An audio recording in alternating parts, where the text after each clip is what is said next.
নমস্কাৰ বন্ধু বান্ধৱীসকল, কি খবৰ? আশা ৰাখিছোঁ সকলোৱে ভালে। আজি ভাবিলোঁ ৰাতি ভিডিঅ'টো বনাই দিওঁ বুলি ভাবিছিলোঁ। বনাওঁ নবনাওঁ তথাপিও বনালোঁ আৰু আজি এতিয়া ৰান্ধনীশাল যাওঁ। এতিয়া সময় হৈছে 7টা 7:30মান হ'ল। ভাত বনাওঁগৈ, তাকে আপোনালোকক দেখুৱাওঁ কি বনাওঁ কি নবনোৱা। বলক এতিয়া পাকঘৰ যাওঁ। এয়া হৈছে চয়াবিন। আজি ভাবিছোঁ চয়াবিনকে বনাওঁ। আপোনালোকেতো চয়াবিন বনাই চাগে, তথাপিও ভাবিলোঁ মইনো কেনেকৈ বনাওঁ তাকে আপোনালোকৰ মাজত দেখাবলৈ বিচাৰিছোঁ। তাকে বনাওঁ। ভাল লাগিলে প্লিজ ভিডিঅ'টো লাইক শ্বেয়াৰ ছাবস্ক্ৰাইব কৰি দিব। আপোনালোকে চাগে মোতকৈ ভালকৈয়ে বনায়, তথাপিও আৰু মইনো কেনেকৈ বনাওঁ তাকে মই দেখাবলৈ চেষ্টা কৰিছোঁ। এয়া হৈছে জাতিলাও বাকলি আৰু পটলটো ফ্ৰাই কৰিম, জাতিলাও বাকলি। এতিয়া এয়া গৰম পানী পাতি থৈছোঁ, এইখিনি ইয়াত দি দিম। এতিয়া বনাওঁ, ব'লক বনাবলৈ আৰম্ভ কৰোঁ। পটল ফ্ৰাই কৰিছোঁ, এইখিনি পটল ফ্ৰাইখিনি কৰি লওঁ। তাৰপিছত এইখিনি মাছৰ কণী বনাম। তেল গৰম কৰিছোঁ, পিঁয়াজ আৰু নহৰু আদা পেষ্ট জাতিলাওখিনি ভাজি লওঁ।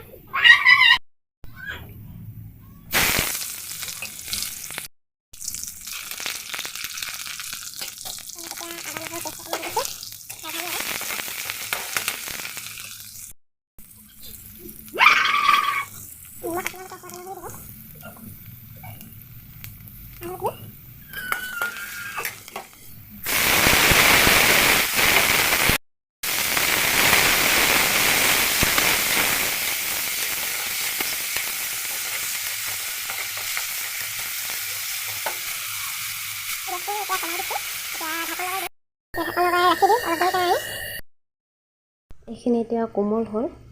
এতিয়া মই এইখিনি চেপি পানীৰ পৰা কাঢ়ি থওঁ। এতিয়া চয়াবিন বনাওঁ, তেল গৰম কৰি আছোঁ। এইখিনি হৈছে, খুব কম গেছত বনাই আছোঁ। এইটো চব তেল কিমান ওলাইছে। এতিয়া এইখিনি মই আৰু অলপ দেৰি ৰাখি দিওঁ এনেকৈ।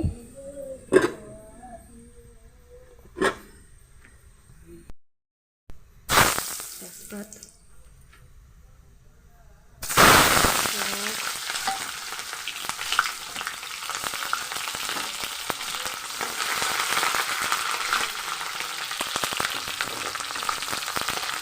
পিঁয়াজটো অলপ ভালকৈ সিজাব, অকণমান ব্ৰাউন কালাৰ হ'বলৈ দিব।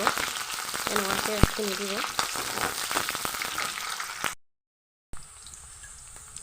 আদা নহৰু পেষ্ট,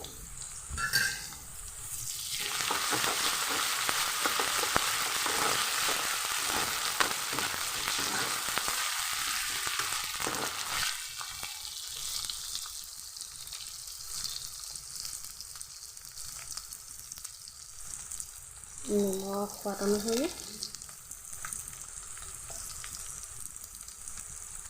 হালধি,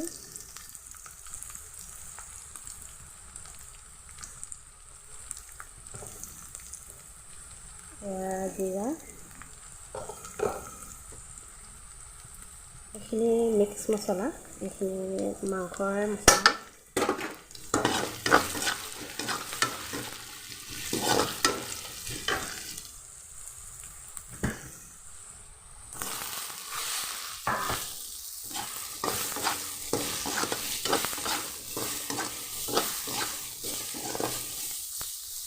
এইটো অলপ ভাজোঁ চয়াবিনটো, মছলাটো যাতে ভিতৰত সোমাই ভালকৈ। আৰু মই আলুটো এইটো বইল কৰি ৰাখি দিছোঁ। এইটো ডাঙৰ ডাঙৰকৈ বইল কৰিছোঁ, মই ইয়াত দিলে ভাঙি দিম।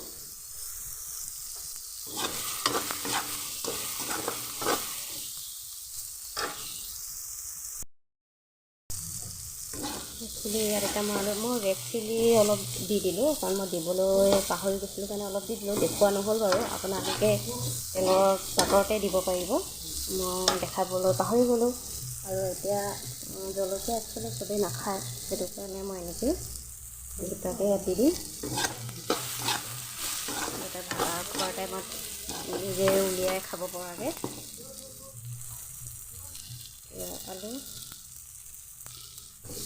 আলুটো বহুত ডাঙৰ ডাঙৰ পিচ হৈছে।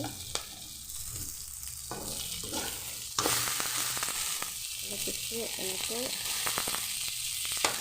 ধৰি দিম।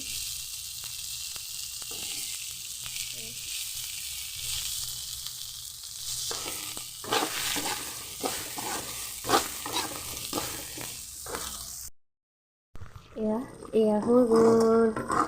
ইমানটোতে ৰাখি দিওঁ, কাৰণ গেছটো অফ কৰি দিলে যেনেহ'লেও অলপ ডাঠ হৈ যায়। আলুটো মই এনেকৈ ভাঙি ভাঙি দিলোঁ।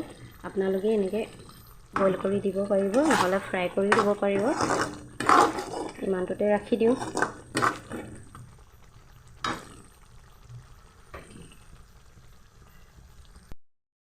পটল ফ্ৰাই কৰিছোঁ। এইখিনি পটল ফ্ৰাইখিনি কৰি লওঁ, তাৰপিছত এইখিনি মাছৰ কণী বনাম। এতিয়া মাছৰ কণী বনাওঁ। এফালে পিঁয়াজ, আদা, নহৰু, আদাখিনি মই আচলতে এনেকৈ কুটি কুটি লৈছোঁ, আৰু নহৰুটো মই থেতেলিয়াই লৈছোঁ, আৰু জলকীয়া এটা দুফাল কৰি লৈছোঁ। এইফালে পটল ফ্ৰাই হৈ গ'ল। এইফালে এতিয়া তেল গৰম কৰিছোঁ। এতিয়া মই ইয়াত পিঁয়াজখিনি দিম।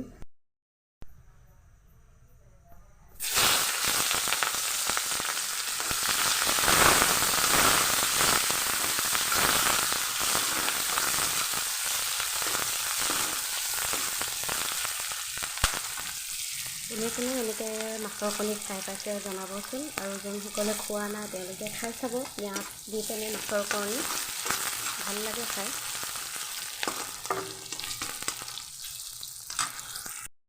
পিঁয়াজটো বেছি দেৰিবলৈ নিদিওঁ, এনেকৈ ৰাখিম। এতিয়া ইয়াত মই নিমখ হালধি দিম।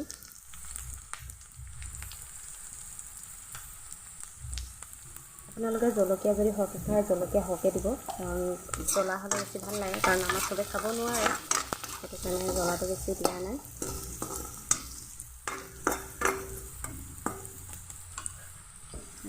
মাছৰ কণী দিওঁতে অকণমান সাৱধান হ'ব, কাৰণ মাছৰ কণী ফুটে।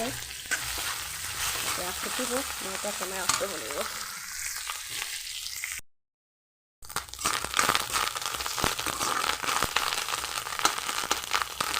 এনেকৈ আপোনালোকে অকণমান ভাঙি ভাঙি দিব। এইখিনি হ'লে এতিয়া মই গেছটো অফ কৰি দিম।